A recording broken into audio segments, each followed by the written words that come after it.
যারা জমিদার বাড়ি দুর্গাপুজোতে গমগম করছে দুর্গা দালান চত্বর। পশ্চিম মেদিনীপুর জেলার চন্দ্রকোনা ১ নম্বর ব্লকের যারা রায় পরিবারের এই জমিদার বাড়ির দুর্গাপুজো ২২৫ বছরে পদার্পণ করেছে। দুর্গাপুজোকে ঘিরেই কটা দিন আনন্দে মেতে থাকে পরিবারের সদস্যরা।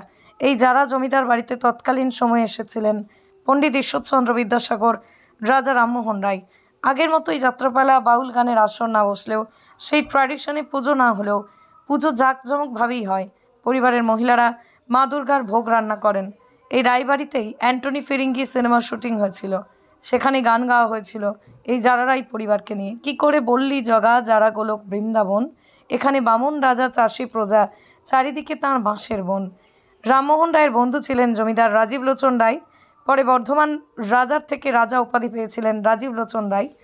রাজা রাজীব লোচন রায়ের হাত ধরে দুর্গাপুজো হয়ে আসছে এই জমিদার বাড়িতে।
এই পুজো আমাদের তৃতীয় পুরুষ রাজীব লোচন রায়ের হাত ধরে শুরু হয়, যিনি রামমোহন রায়ের বিশেষ ঘনিষ্ঠ বন্ধু ছিলেন।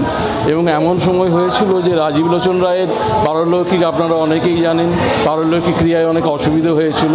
আমাদের শিবনারায়ণ রায় গিয়ে সেটাকে সমাধান করেছিলেন।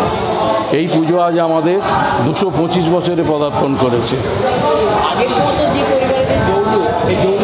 জৌলুস মাঝে হয়তো একটু কমেছিল, এখন জৌলুস আবার পুরো ফিরে এসেছে। এবং সবথেকে হচ্ছে এই যে জীর্ণ আমাদের ঠাকুর মন্দির আবার সংস্কার হচ্ছে খুব ভালোভাবে। হ্যাঁ, বেশিরভাগ মানুষই চলে আসে, নাহলে তো বলেইছি আমরা আগেই যে আমাদের যারা বাইরে থাকেন তারা কন্ট্রিবিউশন পাঠান, এবং আমাদের একটা ট্রাস্টির মধ্যে আছে, সেই ট্রাস্টির একটা নিজস্ব ইনকাম আছে।